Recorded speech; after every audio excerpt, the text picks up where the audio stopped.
There's something deep inside you, something you're afraid of, something you hide under layers of comfort and false beliefs. But it's still there, lurking like a shadow, whispering when everything goes quiet. Nietzsche saw it, he studied it, and what he uncovered was so terrifying, so uncomfortable, that most chose to laugh it off rather than face it. But what if I told you that everything you believe about good and evil is a lie? What if the truth you're desperately avoiding is ugly, uncomfortable, and impossible to ignore? Here's the most chilling part. What if Nietzsche was right? Think about it. How many times in history has someone been shut down just because their truth was too hard to hear? Today, we're diving into the darkest corners of Nietzsche's mind. By the end, you'll have to decide, was he a madman or a prophet? Let's start with the first point, the idea that changed everything. God is dead. When Nietzsche said this, he wasn't talking about religion, he was talking about you. He was talking about what happens when the world runs out of its old certainties, when good and evil are no longer defined by an external force, and everything depends on you. Because if God is dead, then what is right? Who decides what is good and what is evil? How do you endure life without a divine purpose? Here is where Nietzsche's most repulsive thought comes into play. There is no objective morality, there are no universal rules. Everything you consider good or bad is a human construction, and the worst part, it isn't designed to benefit the strong, the bold, the creators. No, the morality you follow, the one you were taught since childhood, is designed to keep you weak. Now comes the blow. Have you ever felt that the world rewards mediocrity? That those who try to stand out are punished? That the bold are labeled as arrogant? That those who want to change something are seen as dangerous? It's no coincidence. Nietzsche saw it clearly. The morality that dominates the world is the morality of the slaves. What does that mean? That society has been molded by the weak, by the resentful, by those who never could be great, and therefore made greatness seem like something bad. And here comes the part that you will find hard to accept. If you follow the rules of that morality, you are doomed to be mediocre. Take a good look at the world. People hate those who are free. They despise those who defy the norms, who don't ask for permission, who dare to say, "I don't care what you think." Do you know why? Because every time someone demonstrates that it is possible to live without chains, it exposes those who have chosen to be slaves. Do you feel it? That discomfort? That resistance to accept what I'm saying? It's normal. You've been trained to believe in the goodness of submission, in the virtue of sacrifice, in the beauty of humility. But Nietzsche saw it differently. Those ideas were created so that the strong would never realize their power. Look around you. People follow norms without questioning them. They bow down to ideals they don't even understand. They live in fear of what others might say. And why?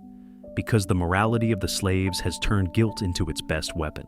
Now comes the most brutal idea. Have you noticed that most people hate those who are truly free? They say that the rich are evil, that leaders are corrupt, that those who succeed have cheated. Because it's easier to believe that than to accept that one never had the courage to take a risk. Nietzsche saw it clearly. There is no virtue in being weak. There is no glory in being submissive.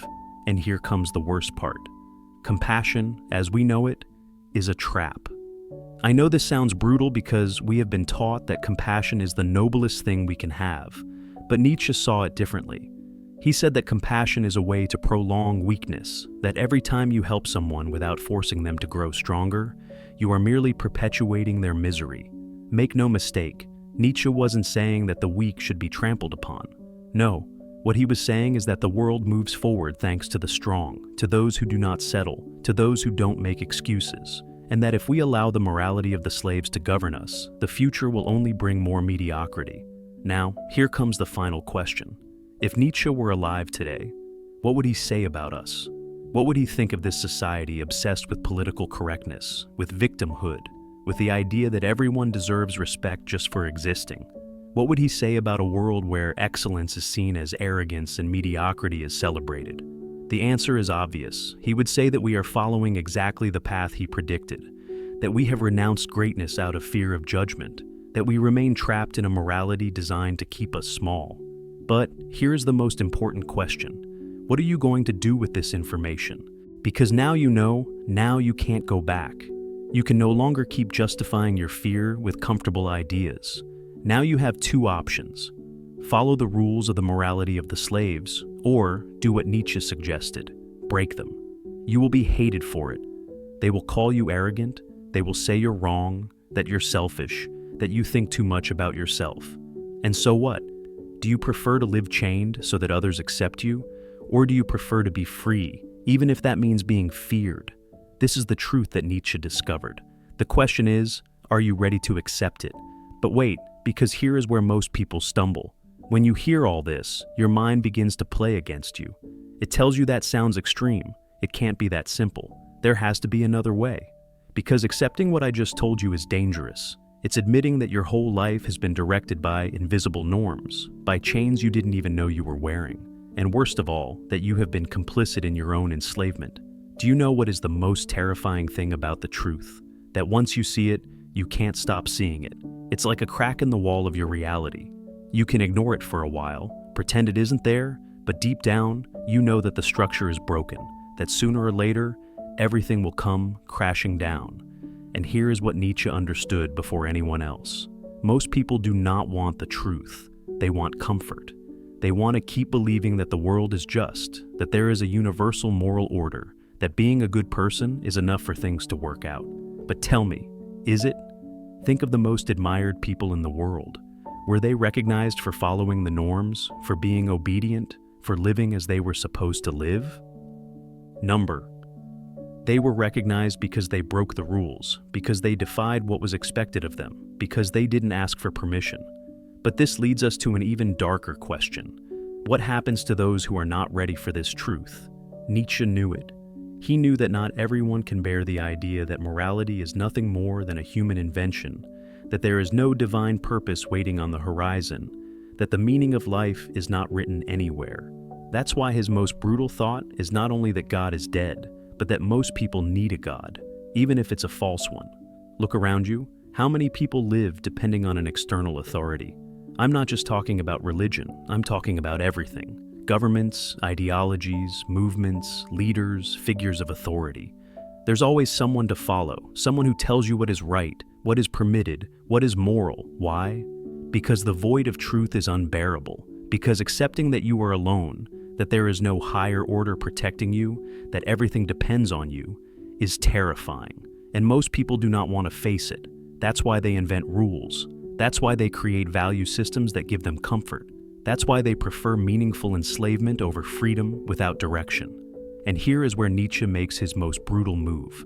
If there is no universal morality, if there is no truth imposed from above, then the only option is to create your own. But do you know what that implies? Absolute responsibility. Because if there are no imposed rules, if there is no divine moral code, if there is no supreme authority dictating what you must do, then everything falls on you. You can't blame anyone.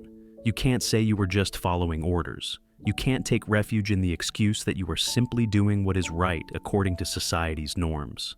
If you decide your own morality, then every action you take is yours. And this terrifies most people, because if you fail, there is no one to blame. If you make a bad decision, you can't say you were just following the rules and that the mistake wasn't yours. No, you are solely responsible.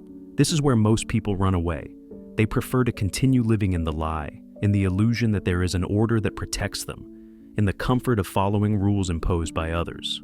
But Nietzsche said there was another path, the path of those willing to bear that weight, of those who can endure the truth without anesthesia, of those who don't need an external morality to tell them what to do, because they have created their own. That is the Ubermensch, Nietzsche's idea that has been most distorted, misinterpreted, and grotesquely used. The Ubermensch is not a tyrant, not a dictator, not a monster without scruples. It is simply one who has overcome the need for the morality of the slaves. It is the one who creates his own value system, the one who does not live according to what others expect of him, the one who does not need an authority to tell him what is good and what is bad. But there is a price to pay for this. If you follow this path, you will be alone, because most people will never understand you. They will prefer to call you arrogant, selfish, insensitive. They will accuse you of not caring about others. They will say that your way of seeing the world is dangerous because it threatens everything they believe in. And here is where you have to make a decision. You can continue living as you have until now, conforming to a morality you didn't create, following norms imposed by others, seeking approval from people who would never dare to live like you. Or you can do the unthinkable. You can look at Nietzsche in the mirror and ask yourself, am I willing to create my own path, even if it means that no one understands me? Because that is the real dilemma. True freedom is not found in doing what you want. It is found in having the courage not to ask for permission. Nietzsche saw it with absolute clarity. The world is not governed by truth. It is governed by fear. Fear of freedom, fear of bearing the weight of our own decisions, fear of being responsible for who we are. And the final question is this: are you strong enough to accept this truth? Or like most, will you prefer to continue living in the comfort of a lie? The choice is yours. But remember one thing: the great minds of history never asked for permission. Are you going to be one of them? Or are you simply going to follow the herd? But wait, because here is where most people stumble. What I just told you sounds powerful. It sounds liberating, but it also sounds dangerous. Because at this point, there is a question that starts to linger in your head, even if you don't want to admit it. If there are no rules imposed by a higher power, what stops someone from doing whatever they want? What about chaos? What about destruction? What about those who use this idea to justify the worst of human nature? And here is where everyone is wrong when interpreting Nietzsche. Because when he spoke of the Ubermensch, when he said that the strong must free themselves from the morality of the slaves, he was not promoting senseless anarchy. He was not saying that power justifies any action. No, he was saying something much deeper. True strength does not lie in dominating others. It lies in mastering oneself. Think of the most dangerous people who have ever existed. Not common criminals, not visionless despots. Think of those who truly left a mark on history, for better or for worse. They all had something in common. They didn't ask for permission. But the great difference between the true Ubermensch and the mere tyrant is this: the Ubermensch does not seek to impose his will on others. He seeks to overcome himself. That is the point that no one understands. It's not about crushing others. It's not about subjugating the world. It's about transcending oneself, about not living under the rules imposed by society, but also not living under the basest impulses of human nature. Because there is a trap in this line of thought. Some believe that liberating oneself from morality means giving in to the most primitive desires, that if there are no imposed rules, then everything is permitted, that the path of strength is the path of abuse. But Nietzsche would say that that is the lowest form of existence, because true power is not about doing whatever you want. It's about doing what is right according to your own rules. And here is where the path turns dark. Because to create your own code, you must first destroy everything you believe to be true. You must uproot the inherited beliefs, the implanted fears, the artificial limits that society imposed on you. You have to destroy yourself in order to rebuild yourself. And tell me, do you have the courage to do it? Because here's the part that no one wants to accept. Being free is unbearable for most. Look around you. People live in repetition. The same jobs, the same schedules, the same empty conversations, the same prepackaged desires. They believe they are free because they can choose which series to watch, which food to order, which clothes to buy. But that is not freedom. That is a decorated cage. True freedom is an abyss. It is looking at the world without guides, without instructions, without anyone telling you what to do. And that is terrifying. That is why when Nietzsche wrote about the Ubermensch, he said that very few can ever become one. Because most, when faced with the void of true freedom, panic. They prefer to return to the safety of imposed norms. They prefer to obey rather than decide. They prefer to be a purposeful slave rather than a free man without direction. Because being free does not simply mean choosing. It means bearing the weight of those choices. It means not being able to blame anyone. It means that if you fail, it's your fault. And most cannot bear it. That is why when we look at history, we see that societies have always tried to crush those who think differently, those who defy the norm, those who seek something beyond the established. Because society does not reward those who challenge the system. Society rewards the obedient. It admires them in silence, yes, but it never helps them. So tell me, what do you prefer? To remain just another cog in the machine, or to become someone who doesn't need permission to exist? Here comes the part that many do not want to hear. If you decide to follow this path, I will warn you, you will be hated. Because when you decide to think for yourself, When you stop blindly following imposed norms, you become a threat to those still living inside the cage. You will be seen as someone arrogant, dangerous, even immoral, not because you are, but because your very existence is living proof that they could be free, but they don't dare to be. And people hate reminders of their own cowardice. So, here you have the final dilemma. You can stay where you are, continue following the rules you were taught, play society's game, try to please, try to fit in, try to meet what is expected of you. Or you can do the unthinkable. You can dare to think for yourself. You can destroy what binds you and build a new version of yourself, one that does not depend on the validation of others, one that does not need permission to exist. But remember one thing, true freedom is not for everyone. Only those who can bear the weight of their own decisions without excuses, without blaming anyone else, without fear of being wrong, are the ones who can truly be free. So tell me, do you have the courage to bear that burden? Or even better, do you have the courage to try? If you've come this far, it's because something I said resonated with you. Something inside you recognized that there is truth in these words. So I want you to do something. If you really feel that this message resonated with you, I want you to show it. I want you to leave a comment with this phrase, "He who does not dare to break his chains deserves to wear them." Because I want to see how many of those who made it this far are truly ready to accept the truth. And if you want to continue exploring these themes, if you want to delve even deeper into the ideas that no one dares to say out loud, then subscribe. This is not a channel for everyone.